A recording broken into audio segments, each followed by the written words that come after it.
Mga kabida, sa magandang oras sa lahat at welcome po sa akin channel. Ito, pag-usapan po natin ito pong issue po ngayon, kung saan po hanggang ngayon ay pinag-uusapan pa rin ito pong pagkakasangkot po sa pangalan ni Secretary Eduardo Anyo po mga kabida, doon ho sa mga nagplano paano ho arestuhin at dalhin po sa International Criminal Court. Ito pong si dating Pangulong Rodrigo Roa Duterte, marami pong kumukutsa po ngayon kay Secretary Anyo.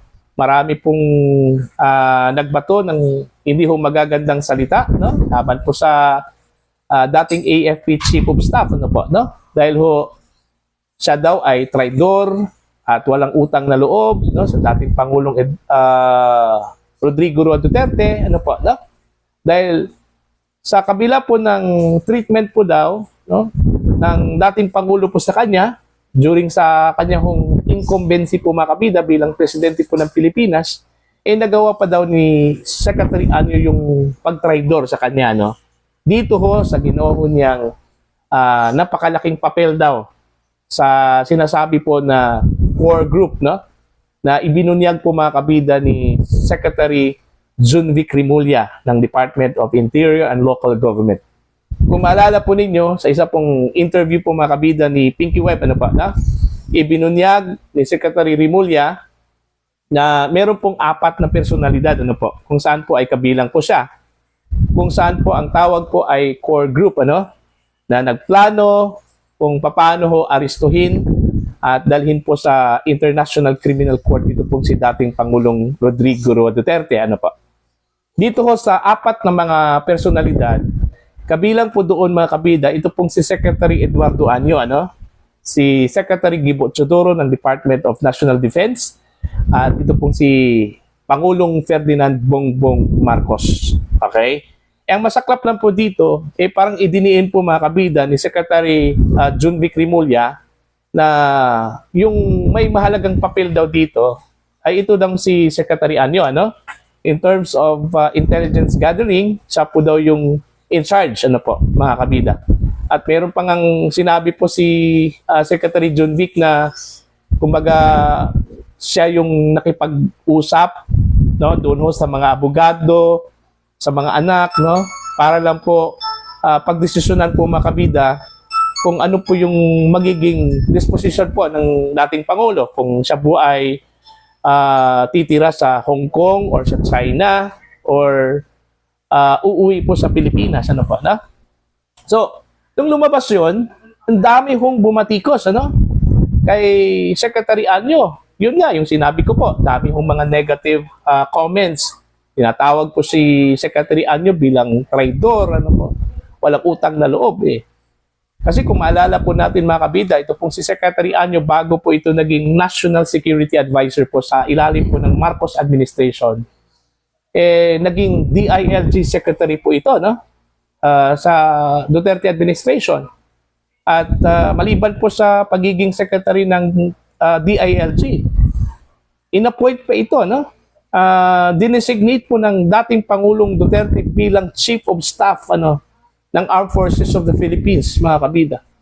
So, ganun kalawak at kalaki yung trust and confidence po ng dating Pangulo po sa kanya, Pero ang sabi po ng mga critics po ni Secretary Anyo, bakit po nagawa po niya ito, Bakit nakuha po niyang traidorin ito pong si dating Pangulong Rodrigo Roa Duterte?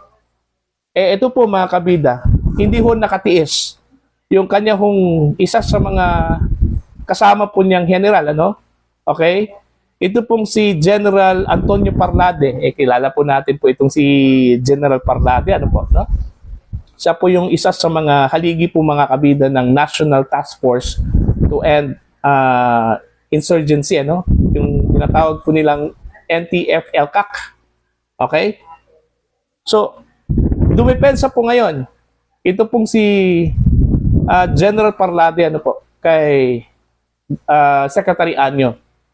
Sa kanya pong post mga kabida, 1 day ago po ito, sa kanyang Facebook account. Ito, babasahin ko po ito ha. Alright? Ang title po sa kanyang post po mga kabida ay Focus, Let Us Not Lose Sight of the Enemy. Alright? Ito po. And the enemy is not the government, as a whole. The enemy is the CPP and their tentacles in government. The CPP is the choreographer. If the government is not careful, the enemy will bring anyone, bureaucrats included, into the fray. Having said this, I do not believe that Secretary Eduardo Año is part of a core group that planned for the arrest of PRRD.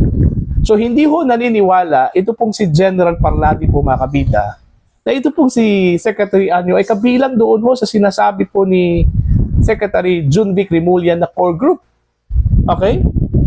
Hindi ho siya naniniwala doon. Kahit na po sinabi po ni Secretary Rimulya na part and parcel po itong si Secretary Año sa nagplano kung paano ho aristuhin po itong si dating Pangulong Rodrigo Roa Duterte. Okay? Eto, patuloy po tayo. I have worked with him for a very long time and I know him to be a professional soldier. We were BN commanders together in Southern Tagalog at the height of insurgency in the area. We worked together as intelligence practitioners for a long time ago. His loyalty to the flag is beyond reproach. Okay? This is the reason why we are successful with the National Task Force to end local communist armed conflict. Because I knew how he fought to push the agenda and communist armed conflict.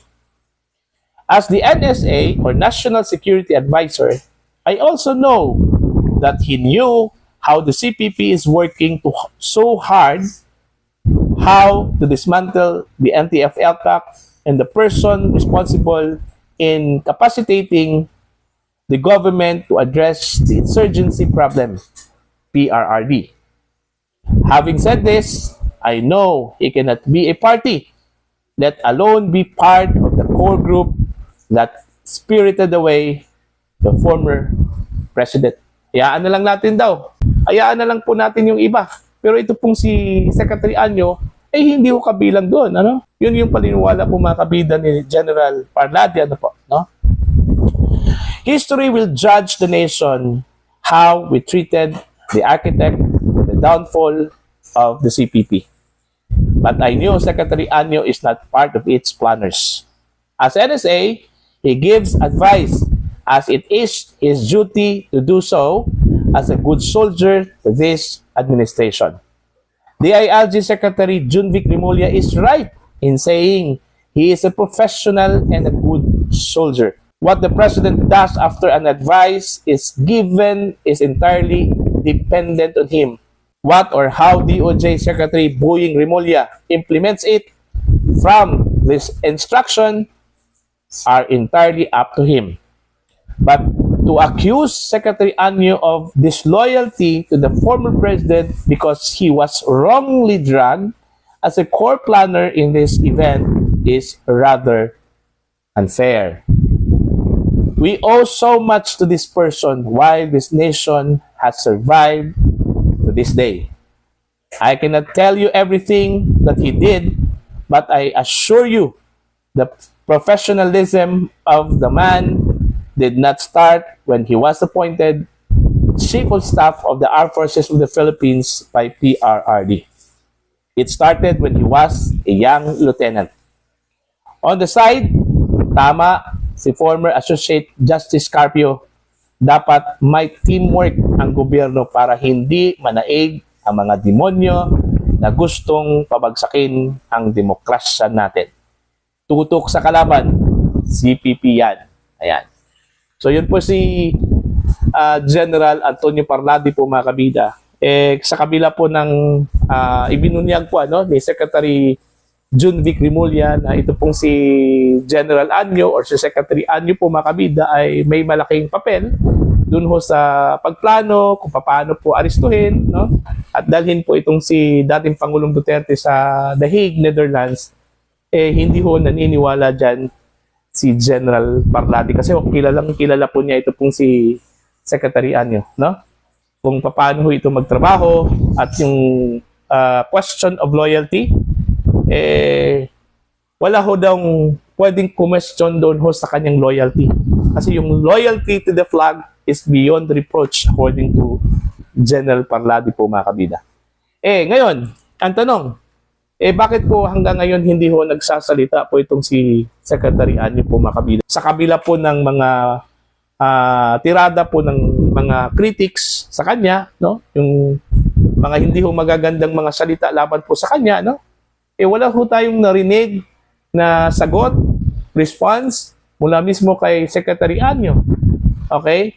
Ang nagsasalita lang po para sa kanya, ito pong si General Parladi. I don't know, yung ibang mga general, ano? Yung kanya hong mga kamista na mga dati hong general po ng Armed Forces of the Philippines. Hindi pa natin narinig yung kanila hong mga saluubin po, mga kabida, no? Mas maigi sana kung magsalita po itong si Anyo, ano? Kung ano ba talaga yung totoo. Kung yung sinabi po ba ni Secretary John Vic Remulla na siya po yung may malaking papel dito ho sa pagkaka-aresto po kay dating Pangulong Duterte, dapat linawin po yan, ano? Kasi sobra na po talaga yung akusasyon po, ano, ng mga kritiko po, ano, laban po kay Secretary Anyo po mga kabida. Mantakin mo, tawagin ka ng traitor. Okay? Mantakin mo kabida, tawagin ka ng disloyal, no? Mantakin mo, tawagin ka ng walang utang na loob. Diba? Diba? Yan yung dapat po magsalita na po itong si Secretary Anyo po ngayon, ano? Para once and for all po mga kabida, malaman po natin kung talaga bang siya yung nagplano lahat, ano? Siya yung may malaking papel dito ho sa apat na mga personalidad, ano? Para ho hulihin.